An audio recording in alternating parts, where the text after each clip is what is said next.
An 18-year-old senior mysteriously died over the weekend while on a Carnival cruise ship. She was on a vacation with her family. This is so sad and so scary. I'm going to break down everything we know and why cruise ships really kind of freak me out. I'm Lauren Conlin, and welcome to Los Angeles Magazine. This is your daily crime, scandals, and news podcast. Okay, first, I'm going to play a clip that sort of breaks down the timeline here with this horrible, and just mysterious death of this sweet girl, Anna Kempner. She was a senior from Florida, and she was supposed to enroll in the military when she was 18 years old. She was very excited for that. Her family, describes her as just this typical teenager, on TikTok and just doing typical teen stuff. One of her last posts was on TikTok, and the New York, and I say the last post, it was like a TikTok post, but the New York Post. How many times can I say post? Sorry. They actually had a headline, and it was like, teen shared haunting final post just weeks before her unexplained death on Carnival Cruise. And I mean, the picture is her as a teenager, and there is like a blurb, and it says, "You deserve to be happy, but if it ain't with me, then never mind." I'll just show it to you.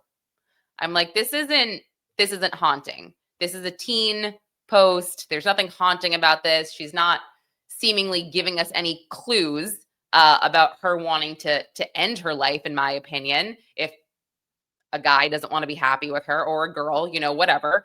I'm not trying to speculate here. I'm just saying that seems like a little bit of a reach, but you can see, beautiful young girl, had her whole life ahead of her. So incredibly sad. Let me play, before we get into the details, let me play this clip that will sort of help break things down for you before I add my take and just some additional facts. So, Christian, what details do we have? Juliet, is just such a heartbreaking story. This 18-year-old who was found dead on a cruise ship over the weekend. Now, we have obtained pictures of the teen that the family has shared with us. The FBI is looking into the death of 18-year-old Anna Kempner on board the Carnival Horizon cruise ship that arrived back in Port Miami over the weekend. So it's unclear how the teen died, but her family told us that she was a high school senior in Central Florida who was planning to join the military. She was on board the ship with her grandparents, father, and other family members. The FBI has not elaborated on the incident other than to confirm that they responded to the cruise ship on Saturday. Now, we spoke to attorney Michael Winkleman. He is not involved in the case, but he is an expert in maritime law. Kind of interesting. The fact that the FBI is involved really isn't surprising. Anytime you have any crime or death or overboard or even a crime involving over a certain amount of money or theft, then the FBI would be involved because it involves a U.S. resident or citizen. So to me, it's no surprise that there is FBI involvement.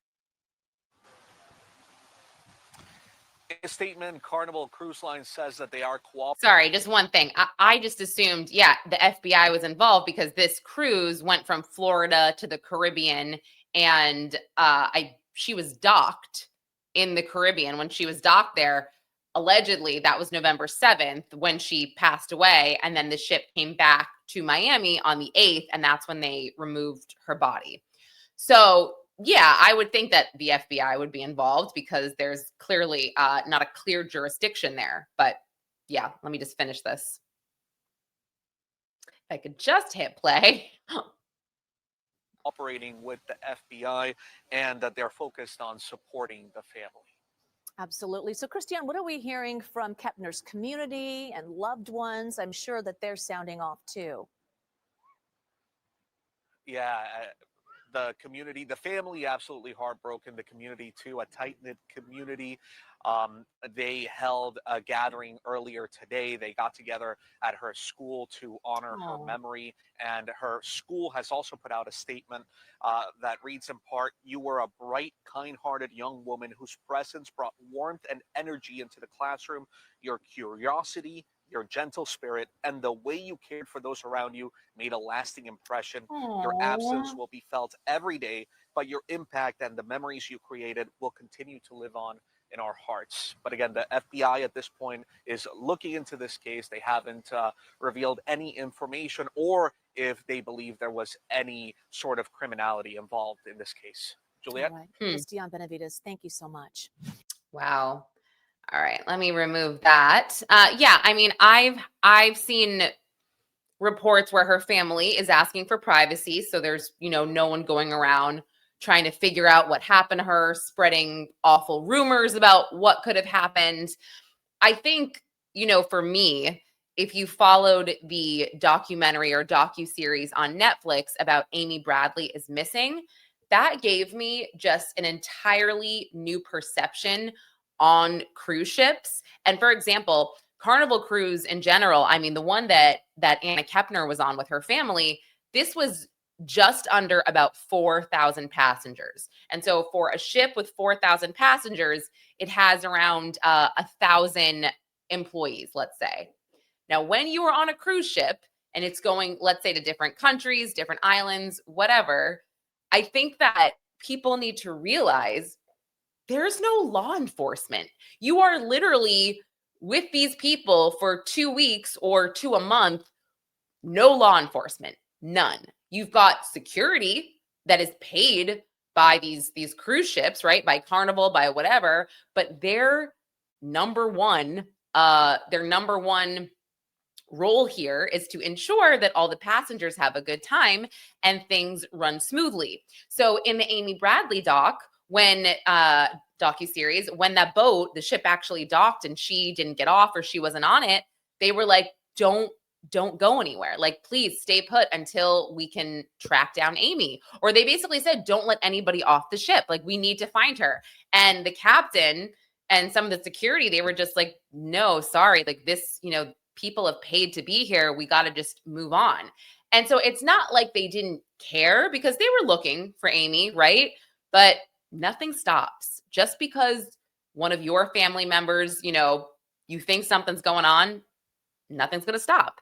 These people, they don't work for law enforcement. They work for the cruise ship. And that's that. So that's their number one priority. And I think that's what kind of made me a little nervous here, where I'm thinking to myself, okay, something's happening to this girl, let's just say, and I'm not saying this is what happened and I'm not trying to speculate and hurt anyone, but I'm just saying, like, what if, someone that's a part of that works for the cruise, maybe in the band or something, he gives her some type of drug that was laced with something.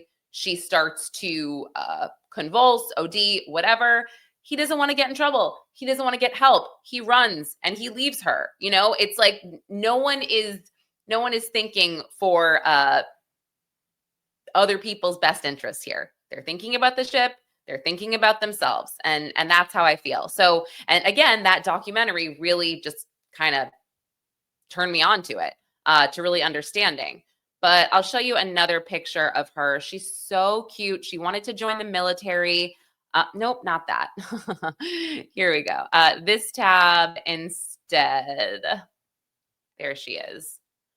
Adorable, literally adorable. I'm trying to find her. Yep, there she is again. It was the Carnival Horizon cruise ship.